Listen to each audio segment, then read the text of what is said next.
All right, there we go.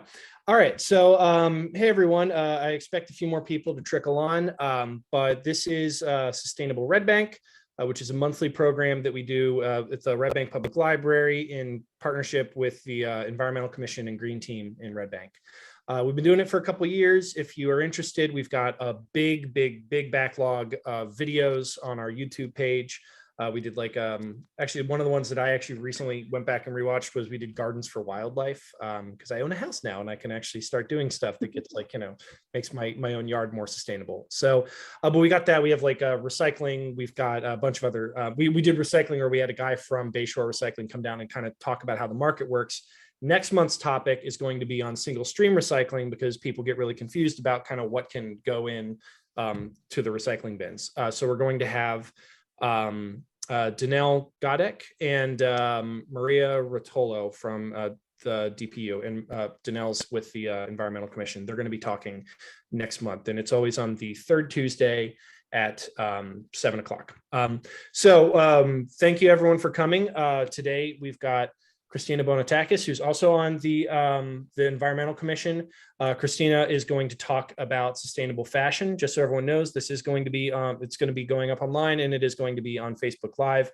If you have any questions while she's talking, if you just dip them into the chat, I'll keep an eye on them. And then at the end of her presentation, we can, go back and have like a Q&A session. And I'll also keep an eye on the Facebook in order to do that. So with no further ado, Kristina, take it away.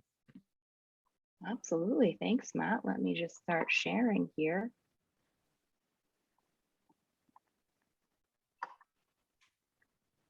And I'm single screen sharing, so let me know if it looks funky or anything. All right. Is this looking like a whole presentation for you? Yes. Cool. All right, that's what we're going for. All right, well, thank you everybody for joining, and thank you for to Matt and to the library for having me tonight to speak about sustainable fashion. I think that for this one, I hope that this presentation will be interesting to you if you are either just starting to think about your choices in terms of what you wear, or if you know a little bit about it. I hope that that will be still be interesting to you as well.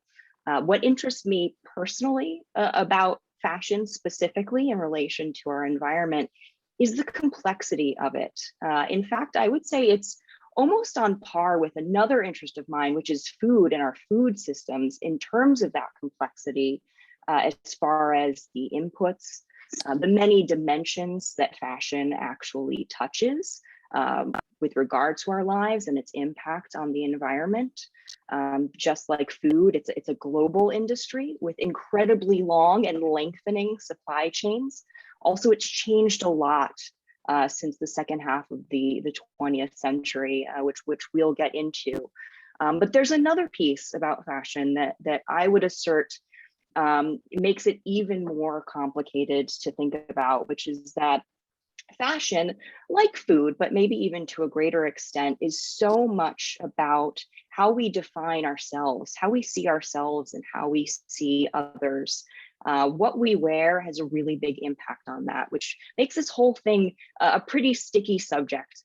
So this presentation, I'm going to look at the high level, but I promise we will get back into some thoughts and recommendations that you can take back in your everyday life and your choices.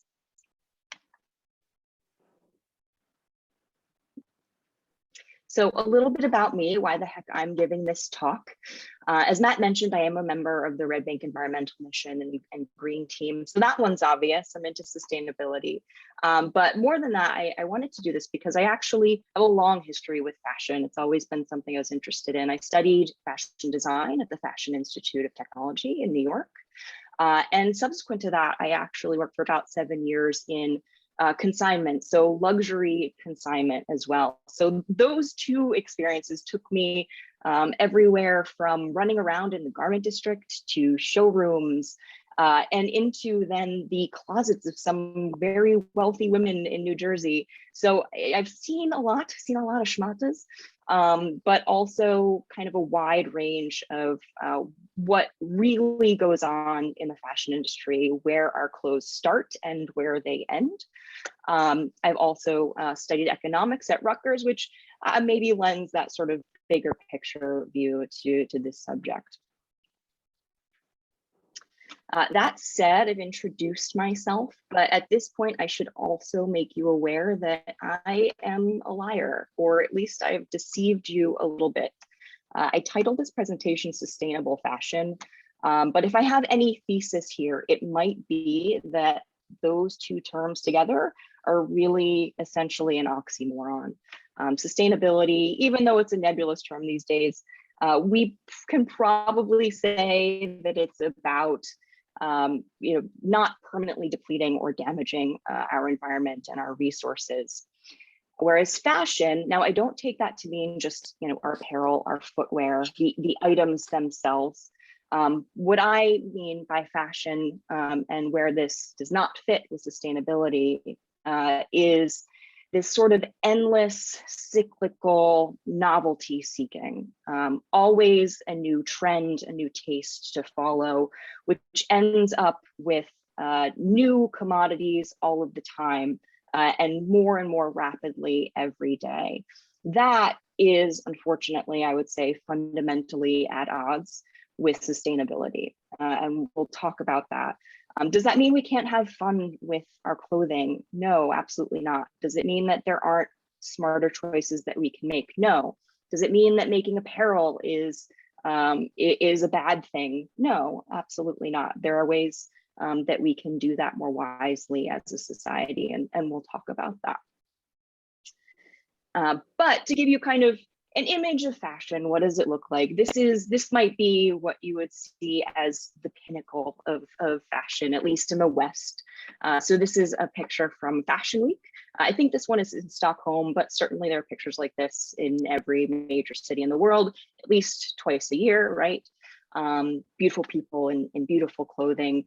Certainly our fashion trends, in different parts of the world, different types of people come from a variety of places these days, but this still has this kind of high fashion, still has a pretty big stronghold in taste making.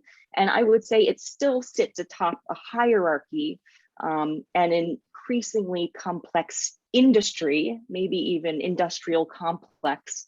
And in a sense, it's the beating heart of that, all of the taste making, the push for production, what have you, it's still fairly top down. And we forget that it's relatively new, that humble folks like us would actually be gawking at this stuff online.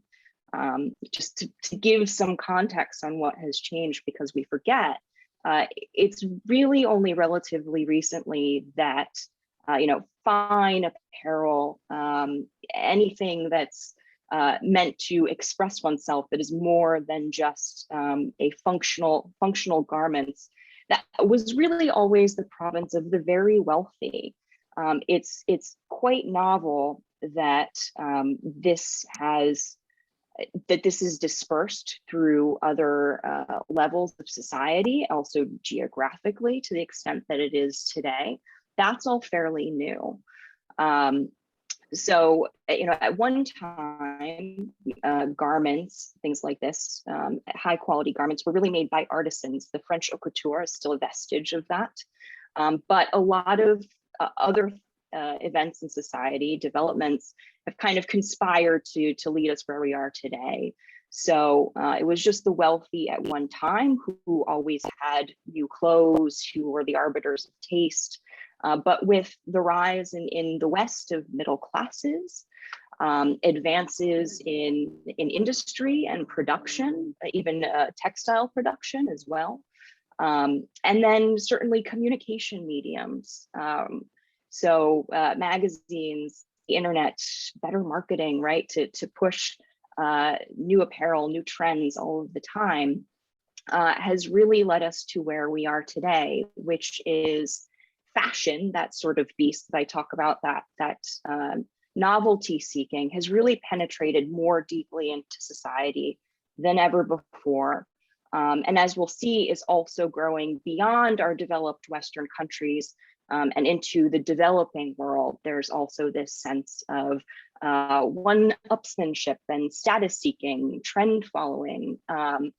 And what has also come out of that is much, much greater production of apparel. So I'm saying apparel, all types of things that garments that we wear. That includes footwear, accessories, generally within that pool, right? And that now is happening at an unprecedented scope, but also speed of production. So what's happened wasn't really until the second half of the 20th century that we saw the rise, of globalization of production, for one thing. As recently as the 50s and 60s, more than half of what we consumed in the US was made here, but that's changed very quickly. And more than that, the speed of production and the cycles has changed. So fast fashion now has taken us from a world where there were just two seasons. You made things that were for warm weather, for the summer and spring, and you made things for cool weather in the fall and winter, to a world where we have 12 seasons or more, where these companies, we know them, the Zara's, the H&M, the UK, they call them high street brands. They're producing new things for the consumer that land in retail stores almost every 2 weeks. So there's this immense drive toward the new constantly, and turnover. And along with that, the quality of the apparel that is produced on the whole has gone down significantly, because it's not intended to last. In any other industry, this would be termed planned obsolescence in our more durable goods. But it's really no different in fashion. And we'll talk about what that means and what we can do about it. But it's for that reason, this relatively recent advent of this enormous industrial complex, that when you see an image like this, you really also have to think about something like this, or like this, or this one, where we're seeing pollution in the oceans. And the last of those images are from Ghana specifically, because it tends to be, unfortunately, the developing world that ends up with most of our waste from developed nations, even when you are taking the noble path and donating them. That tends to be where a lot of this lands. And as we'll see, it is an enormous amount of waste that we generate through these habits. And by the way, I didn't say, but certainly I'll try to leave room for questions at the end if anyone has them. But I'm going to move into the big picture without trying to be a super downer. I just want to give you the facts, because I don't think everyone realizes that the clothes on our backs really do have such an impact on the environment. So these are the numbers. A lot of these came from the Ellen MacArthur Foundation in New York, but there are a lot of sources of this that are reputable, studies that have been done. So fashion is actually responsible for about 10% of global carbon emissions, obviously one of the most important metrics that we look at today for global warming. That is more than international flights and maritime shipping combined, which is astonishing. Also, it's growing. As I mentioned, we're seeing more production and more consumption of fashion goods throughout the world. So what that means is that with the current rate of growth, we'll see those emissions rise more than 50%, most likely by 2030. Now, COVID might have given us a little bump in those. We know supply chains are a little bit funky right now, but it doesn't seem like that pace has slowed. So in fact, by 2050, it's very possible that fashion can account for up to a quarter of the world's carbon budget, where we think we need to stay. It's probably about the 2 Celsius range of increase. Also, here in the US, the emissions related to our apparel consumption are equal to driving close to 5,000 miles in a passenger car, which is pretty amazing. That was 2016. Just to give a scope, fashion is the 4th largest industry globally, but it's the second most polluting industries according to a lot of sources. Now, why is that? We see that the carbon emissions are high, but there are a lot of dimensions to the damage that's done, the pollution for fashion, because it starts very early in that life cycle with fiber production as we move into textile construction, what have you. There's a lot of chemical issues as well, water runoffs, and we'll take a look at those. But just to give you a sense as well, imagine all of that negative output comes from our fashion, and yet because of this sort of novelty seeking that we throw away our clothes so quickly, we end up wasting about a garbage truck full of textiles every second globally, which doesn't even seem like it might not even be enough. So if we can kind of break this down, flatten that out, like I mentioned, it's sort of highly dimensional, what the issues related to fashion. I broke it into 3 categories, groupings. So first, there's the non-renewable or insufficiently renewable inputs to fashion. I'll talk about each of these. So fresh water. That is largely from the production of natural fibers. So you're thinking of your cottons, your linens. Most of the water is from plant-based fiber production, so growing of plants. They are very thirsty plants, especially cotton, which has a lot of great properties for apparel. It's one of our most common natural fibers, but it takes a lot of water to grow. I'll give you some numbers about that as well. Along with that, predominantly with the natural fiber production, but also imagine other animal fibers. They have to eat food for those animals to grow. So fibers can be harvested, things like wool, cashmere, angora, and the plants that they eat, and also the plants that from which we derive the fibers themselves require a lot of fertilizer, a lot of arable or grazable land, energy. So all throughout really the fiber production cycle, you can imagine in the agrarian parts with the production growth of natural fibers, all throughout the various processing that happens on its way to becoming a full garment. There's a variety of energy inputs that are needed. Those could be fossil fuels. I'm sure very frequently in the parts of the world where a lot of that work is done. And then as far as inputs, there's a direct, in fact, input of petrochemicals into fashion, because a lot of what we make these days, and increasingly so at the fiber level, is synthetic fibers. So that is things like polyester, acrylics. They're basically plastics. And that takes the input of petrochemicals directly to create. If that wasn't cheery enough, we can talk about the outputs of all of that industry that are also sort of deleterious here. So chemical runoff from those fertilizers, but also in a lot of fabric processing, all of the dyeing, among other stages, are very chemical intensive, and a lot of that ends up back in our water or directly into the land. Greenhouse gases, we mentioned, from the burning of fossil fuels all throughout that production cycle, damage to land. We saw some images of tremendous amounts of waste textiles.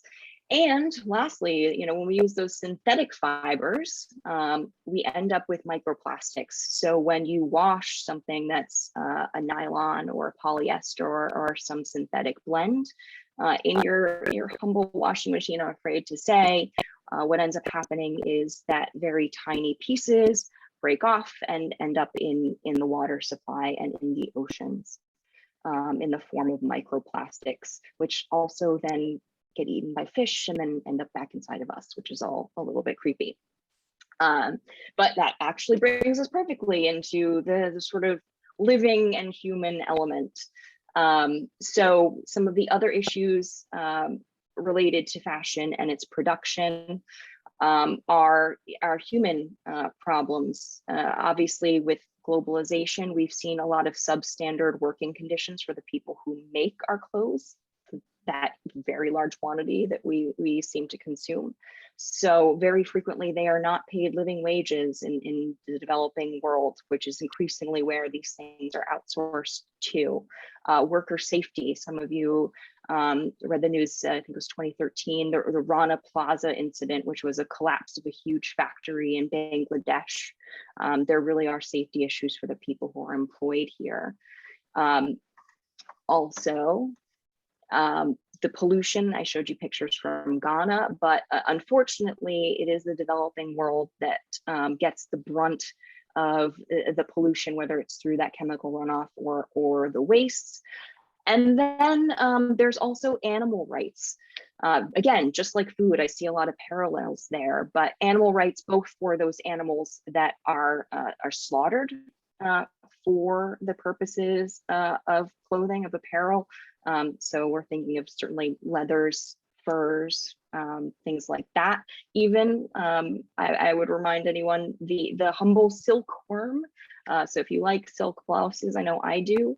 The worms that actually create those fibers are boiled to death. So that's one to think about as well. So we actually harvest, we cull animals for the sake of our fashion. And others, that are used, whether, sheep, their wool is sheared for down in our outerwear. Birds are plucked, which is also not a fabulous experience. So all of those animal rights issues are also present here. So that's a lot, and there's a lot of dimensions, and there's a lot of trade-offs in these things. As you can see, you go from natural fibers. Natural fibers are super water intensive. You can move to synthetics, but then synthetics are damaging in their own ways. And we can get into, the details certainly, but that gives, I think, a pretty good high level of the issues you face. So given the complexity of this, right, I know a lot about fashion production, and it hurts my head to think about, especially when I then try to apply it to what I'm going to buy in a store, right? So how do you even get your arms around this and begin to understand the impact of such a varied, production process with so many different inputs depending on the particular type of apparel? What they usually do is called life cycle analysis. So that's a very thorough aggregation of the various inputs and outputs over time through an end-to-end process. Specifically, when we're talking about greenhouse gas, which has been studied a lot in relation to fashion, as of other things, they're usually, different scopes. So what the company can affect directly, but for fashion, the biggest one really to look out for is emissions or pollution that is not necessarily created by the manufacturer of the clothing, but all of the supply chain that leads up to them, all the mills from where they purchase, and the fiber producers from that are purchased from by the mills are really where we see the big impacts when we're analyzing the life cycle of apparel. So here we focus specifically on greenhouse gases. I like this one because if you aren't too familiar with the various stages of apparel production, this kind of breaks it down nicely. It's a little older. I've seen a newer one from McKinsey that actually puts fiber production as creating more than 35% actually of the emissions. But again, it depends on the scope of the analysis. And when you get in there, there's a lot of conflicting stuff. But you can see that really all of these phases, so fiber production, like we said, growing of natural fibers or harvesting of them, or in the case of synthetics, the chemical processes to get them, spinning those into yarn, also have a significant impact. Less so the various fabric preparations.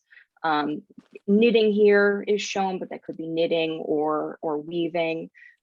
Smaller impact. Dyeing and finishing, while not high on greenhouse gases, we'll see as other impacts.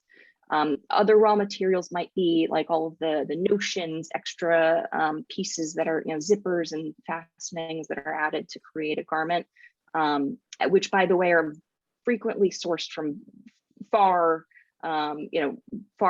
countries, brought together to create a garment.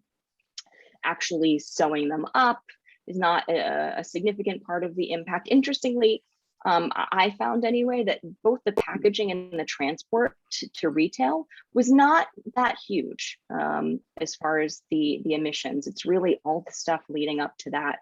And from this analysis, the use, what you actually do during the life cycle of your clothes has a big impact. I've seen where this is lower as well, but that's an important piece to consider. This is sort of chart time because it gives us a nice view of something that's pretty complicated.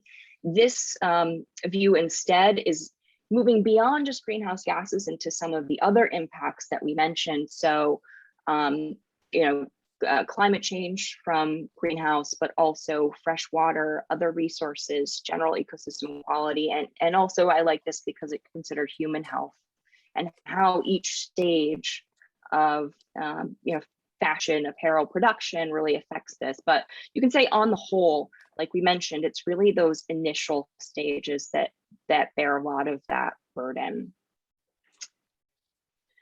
Also, interestingly, this one is from McKinsey and is an interesting view given what we know about the growth of fashion consumption. Like I mentioned, kind of at odds with our desire to lead more sustainable lives. So this is showing what would happen if 80% of the developing world achieves our level of apparel consumption here in the West. And also, interestingly, it says if we stay the same, but we're consuming more. So if that were to happen, 77% more carbon emissions than that industry creates today, 20% more water use, also land use. So this stuff is pretty staggering. Unfortunately, why I think that the water use is not that much higher, given the increase, is probably from, like I mentioned, that shift from natural fibers that are highly water intensive, like the cottons, into synthetics, which yes, use less water, but have some other issues. So they're all trade-offs, like we said. Conventional cotton actually uses 16% of the world's insecticides, as well as all the water that we mentioned, and only 1% of what's grown today is organic. But if we switched over to synthetics, which yes, we've had some amazing development in the last decades. They can make great feeling synthetic fabrics with really nice qualities, but unfortunately, as you mentioned, the microplastic issue, and up to 35% of the microplastics in the ocean are coming from textiles, like polyesters, what have you. Also, regardless if we're talking about natural or man-made fibers as the basis for our clothes, there are about 8,000 chemicals that go into turning raw materials into finished products. As mentioned, things like dyeing and other processing, bleaching, heat treating to get the look and feel of fabric that we desire, super chemical intensive. So that's why we can say that fashion accounts for about 20% of water pollution globally. Again, pretty staggering. So these are all kind of sad numbers to look at. There are activists out here. This one just was a kind of an amazing image. Greenpeace actually putting on a fashion show to stick it to the man, I guess, and calling for a reduction in toxic chemical use, especially again here's with Indonesia, as a result of the water pollution that causes. So what do we make of all of this? If I can tell you, if you can walk away with one lesson, something to take with you, I hope that it's this, that you should wear what you have. Wear it until it runs out, wears out. And if you don't believe me, I have a quote here from Sandra Bruce. She's a Swedish doctoral candidate who actually wrote her thesis on textile life cycle analysis. And she says, if you want to be as eco-friendly as possible, there's one thing you need to remember: use your clothes until they're worn out. That is more important than all other aspects, such as how and where your clothes are manufactured and the materials that they are made of. We like to think that there is an easy out, but in this case, as far as buying new, there really isn't. The best thing that you can do is extend the life of the clothes that you have, or any that you do acquire, by any means possible. So if you do have to acquire, my recommendation would be to be mindful. So buying fewer, higher quality goods is really important. I think that's kind of an intro level, and it feels good. Especially for me, just having seen so many clothes and in various states of repair, disrepair, and all types of brands and price points. I can say this, that especially where you want to invest, outerwear, very worth it. Buy the most well-made that you can. That doesn't always mean the highest price point, as we'll see. You can get them used. And also footwear. High quality goes a long way, not just for your comfort, but also it'll take you really, really far. So those are good places to put your money. Also, you can choose lower impact products. So my advice would be to go toward natural fibers. Yes, cotton, there's a couple of initiatives that you can see will be identified for organic cottons. Better Cotton Initiative, GOTS is certified organic. But also wool has a lot of great properties and perhaps is underused for certain things, but it's also like antimicrobial, things like that, which means you have to wash it less. So some really nice things there. Obviously, I mentioned that I've worked in the consignment industry, or did for a long time. That really came from my young love of thrifting, and I had a huge vintage clothing collection. So I like this, but I will also advocate for shopping in thrift stores, charity stores. Not only do you stretch your money further, and sometimes you even can give to charity along the way, but you're extending the life of the apparel there. Now, if you're looking for specifically high quality things, which sometimes you have to seek out these days, because unfortunately the amount of kind of junky fast fashion stuff we've created means that even my once cherished thrift stores are full of low quality things, or it's harder to find nice things. Consignment stores are fabulous for that. They're a bit more curated. Someone's looked it over. There are some, like where I work specifically, that is, designer or, higher quality. But there's also a ton online these days as well. So The RealReal does luxury consignment for men and women. One of my favorites in New York is called Ina, also men's and women's. They have great, long lasting things. On the right, you'll see some images from ThreadUp, which is a very large, I think they actually just went public, online consignment venue. And what was interesting about them, they actually do for each item, like this pair of jeans, they will actually tell you what the impact is if you purchase this versus a new pair, as far as the water, the emissions, things like that. You'll notice at the bottom, it was a green something. Go back. The company that provides those for them, Green Story, when you look them up, they're actually just a marketing firm for sustainable marketing. We'll talk about that. But it is interesting, whether you're buying from them or not. It's the way they break it down, I thought was cool. So more than these particular shops, you can also get back in the habit of hand-me-downs. Swap if you have a few friends who are similar size, or maybe have been similar size, low COVID weight. You can get together and swap some clothes so you feel like you have something new and exciting. Still, hey, there's nothing wrong with expressing yourself and having fun with the way that you dress. I still love that. You just have to think about different ways to do it. Also, again, from our friend Sandra from her thesis, she actually emphasized minimizing travel for your shopping trips. In her research, she actually found that up to 22% of the CO2, the emissions related to the chain, and maybe this is because other studies didn't include the consumer side, up to 22% could actually be generated from going back and forth from the store to do your shopping. So try to minimize that, which means you could choose to buy online. It's actually, when it's broken down, is pretty sustainable as far as the, the delivery, what have you. If you want to get really granular about it, how much does it take that van to come to my house and every other house versus me going to the store? However, try to do that if and only if you're unlikely to return those items. Once you do that, it kind of blows any gain that you get from ordering online, any efficiency. And also, manufacturers who sell online sort of have this nasty habit. If something gets returned, very often they don't put it back out for sale.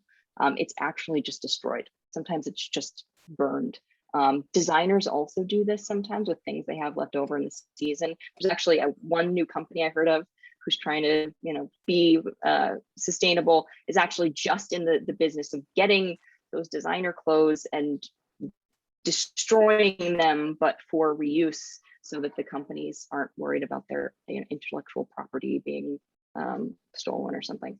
So it's pretty crazy. Also, one thing I should note, early on in my journey, I sort of had this sense that if I shopped at like outlets or discount stores, that I was getting, the leftovers from the season. So that was, some efficiency. I'm taking the stuff that no one wanted.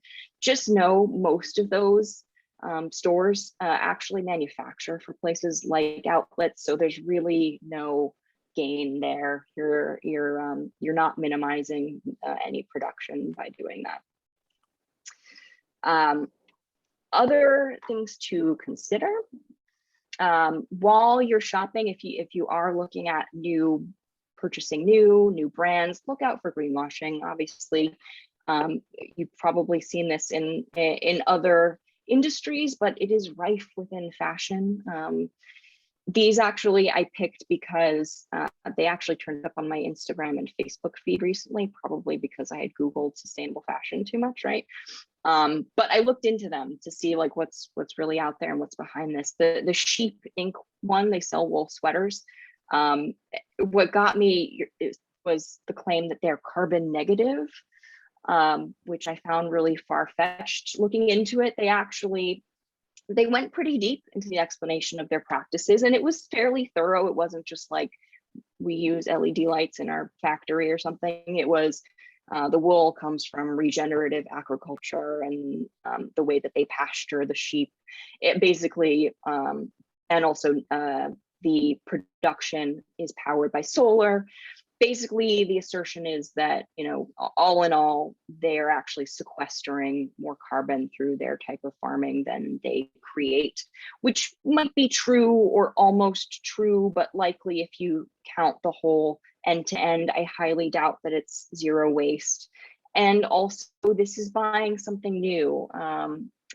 There's still going to be all of that chemical input, right?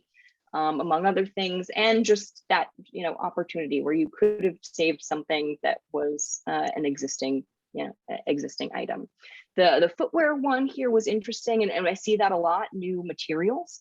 In this case, these shoes made out of recycled water bottles, which is also interesting. Looking into it, nothing bad about what they're doing, right? Aside from maybe marketing, but the assertion's also been made that stuff like this is not particularly advantageous unless they are purchasing those water bottles from a manufacturer of the water bottle distributor or manufacturer, because otherwise they're just pulling things out of the recycling, the cycle that already would have been used in some other way. So there's really not a net gain. So be aware of those things. Again, it's not something totally wrong with this. It's better than not considering fashion sustainability at all, but it's probably going to be some pretty specious claims. I also linked here some fun ones. There's a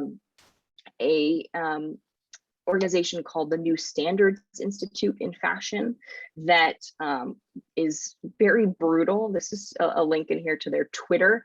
They do brutal takedowns of exactly these kinds of claims where they find them to be lacking. And it's kind of funny if you ever want to check it out. Also, Good on You is a whole website that dives into some of the details of green fashion initiatives, what terms mean, and worth looking at for more. Okay, so also I would mention that the care of the goods can be important. So washing less is a big one. The less water that you require is big. Treat your stains right away. Cold water washing, I've seen kind of mixed things about. So it's a net plus. You're avoiding the energy of heating the water to wash. But you lose any gains if you will have to wash things more because they're not fully clean. Like I'm thinking for me, I have like a gym clothes problem. I work out a lot. And if I don't wash them hot or take some other steps, I actually soak with vinegar. If you don't do that, then it's still a little bit smelly after you need to put them on again. So if you have to wash it again because you washed it cold, then you can lose the benefit. Avoid tumble drying, line dry, use less chemically toxic products to clean. Also, storing is important to extend the life. You can use cedar, lavender, a lot of other things that will repel moths. Moths love my cashmere. I would love to keep them away. Also, make sure you do go to the tailor, to the cobbler. That's your first step instead of getting rid of something. Tailors can take things in, can also let things out. And cobblers are fantastic. We have a couple in this area, thankfully, but it feels like a dying art. They are wonderful to restore your shoes if you're buying from the beginning a high quality footwear that they can repair. Also consider re-dyeing some of your garments to freshen them up, and certainly learning how to repair and upcycle yourself is going to be a big win. If your garments do come to the end of their life for you, whether they are fully unwearable, there are some good programs. I called out some of the original ones here that I thought were really strong, though more manufacturers are doing that these days. Eileen Fisher actually recycles over 170,000 pieces of clothing annually. So you can bring their products back and usually get some cash towards something new. Same thing with Patagonia. I also happen to like them because they're a B Corp. Benefit corporation, so have shown a little bit more commitment to sustainable governance, things like that. And of course, if they are your items are in somewhat wearable condition, you can donate or also consign and make a little bit of money yourself. Last but not least, I didn't want to leave on a sad note.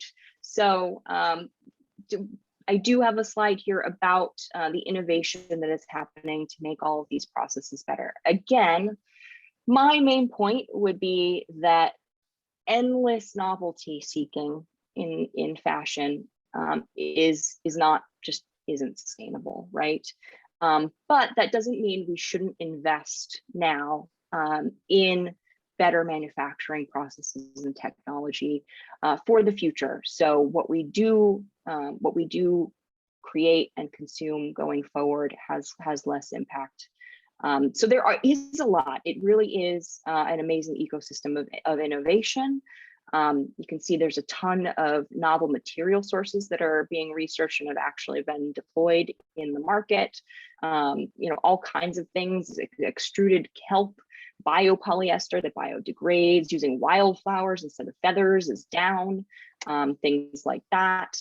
Recycled nylon is a big one. And then a lot of technology being used within the manufacturing process itself, even into retail, using some interesting models, more on demand, so you don't create a lot of stock, things like that. And even ways to reduce microfiber, microplastic runoff into water. So there's a lot happening there. I don't want to say that it's a quick fix for all of that, and that the biggest issue is not the mindset shift we need to make. But I will say, kind of as a last note, there is, even to me, good news on that front, I would say, in terms of collectively how we are looking at fashion differently. I was just reading something about the Gen Zers that I thought was so heartening. So they actually have these debates on TikTok about whether or not something they do called thrift flipping, where they go and buy things from a thrift store, upcycle it, change it up, make something new, and then sell it for more money online. They were actually debating whether or not that was ethical, because all of the reasons. They are taking things out of thrift stores, from people who really need to shop at thrift stores of lesser means.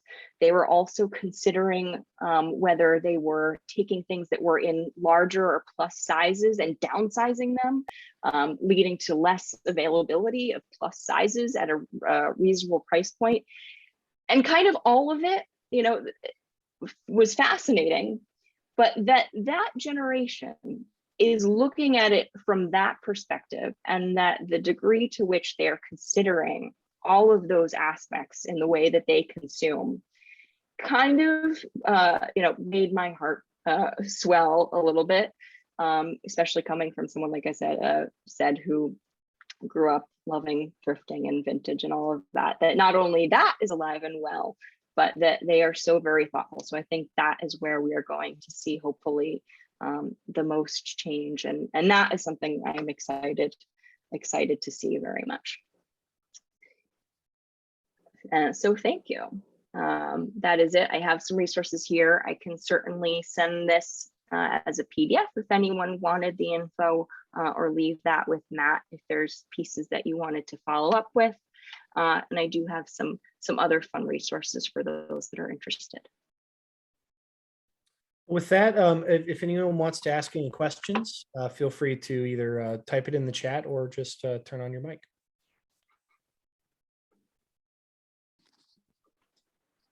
I have a suggestion.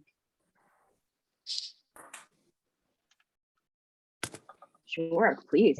All right. You ready? It is, I think it would be a great idea if you did 2 versions of this presentation, and one would be for elementary school. You'd have to really change it. And the other is for a high school program, because at this stage, when your audience is adults, it's already, the damage is almost done.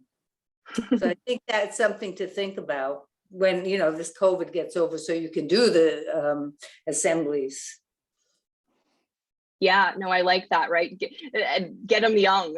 I think that's what works, right? Yeah, absolutely. Yeah. Absolutely. Thank you. Good luck. Kristina, Hi. can you hear me? Yep. Okay. Laura, go ahead. Yeah, my question is, do you have a list of like all the Monmouth County thrifts for people, or do you think it's just something that we can Google and find out? I mean, I know of a few of like the Goodwills and what we have in town, but to look for more upscale fashion, do you have any recommendations for that? Would you say out of town there's better places? I know we had one, but they closed. Yep. So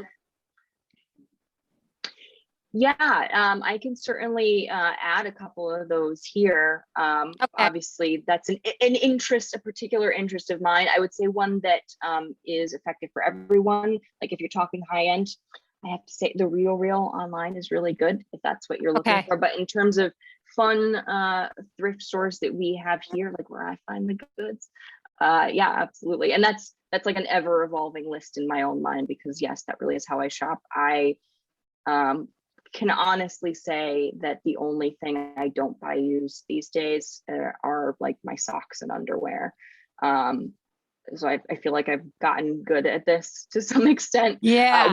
One other tip that I will say, one thing that I love that I didn't put here is eBay. Actually, I actually buy on eBay, like I can find awesome vintage shoes. I even buy my running shoes on eBay, and they're almost always like brand new. And even workout wear, like very lightly used. When I have to buy it, it's like I said, like a microplastic thing. I just, I like it. It's nice to work out in. That's a great source. Okay, that's great. Thank you. Mm-hmm. Hi, this is Nancy. Kristina, I'm curious, what are your thoughts for those who feel like they have to stay on trend using a rental service, like something like Rent the Runway? What are your thoughts on that? Yeah, I've heard that put forward as a good option. I'm not opposed to it, but I think the problem is, I guess, to me, is it's not helping you break those patterns that are ultimately the destructive ones, right? That you have to have something new. So yes, it's a good alternative. I don't know that it substantially reduces, the aggregate demand, so that we produce less. But to the small extent that it does, I think it's a good option. Especially, I think the best scenarios, you have formal wear, right? You don't want to buy a brand new dress when you have a wedding. I think for that, it's a good option. Mm-hmm. Okay, thank you. Mm-hmm.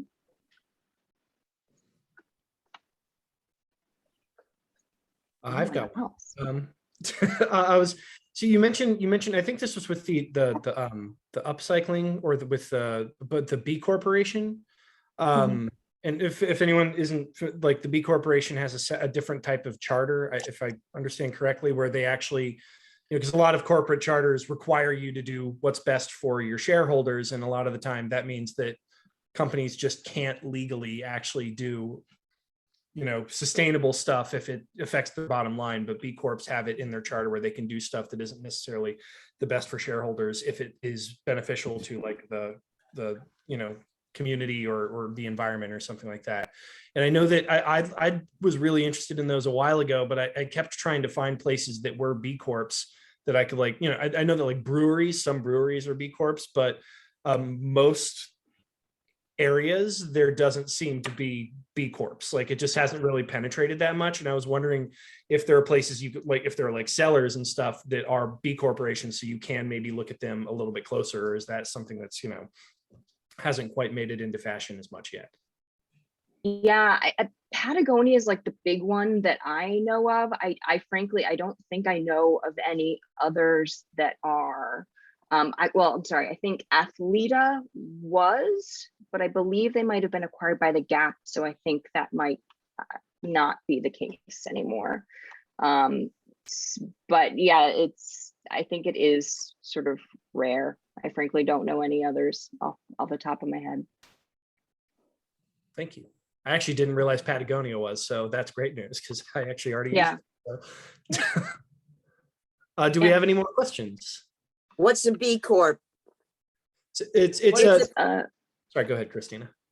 It's a benefit corporation, so it's an additional designation that you have to apply for. You start create a corporate legal structure, but then additionally, B Corporation would certify that you meet certain criteria and that you have, like, a mission, a charter that's for public benefit.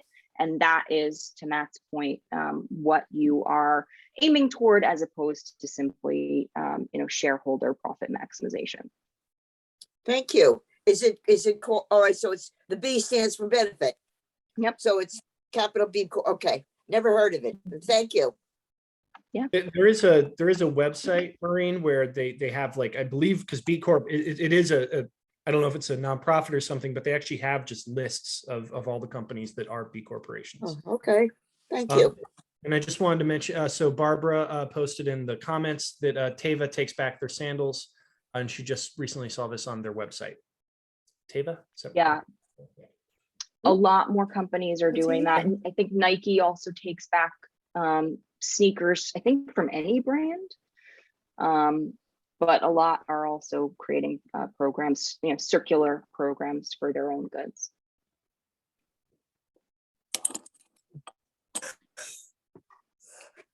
All right. Hang on, let me just double check, see if there's anything on Facebook. All right, we're good. Are there any more questions? No. All right. Well, that's perfect. That's really good timing. I want to thank Kristina for coming. This was actually our very first event that we had to cancel when COVID hit, and we had like the shutdown. This happened like 2 days after the library shut down.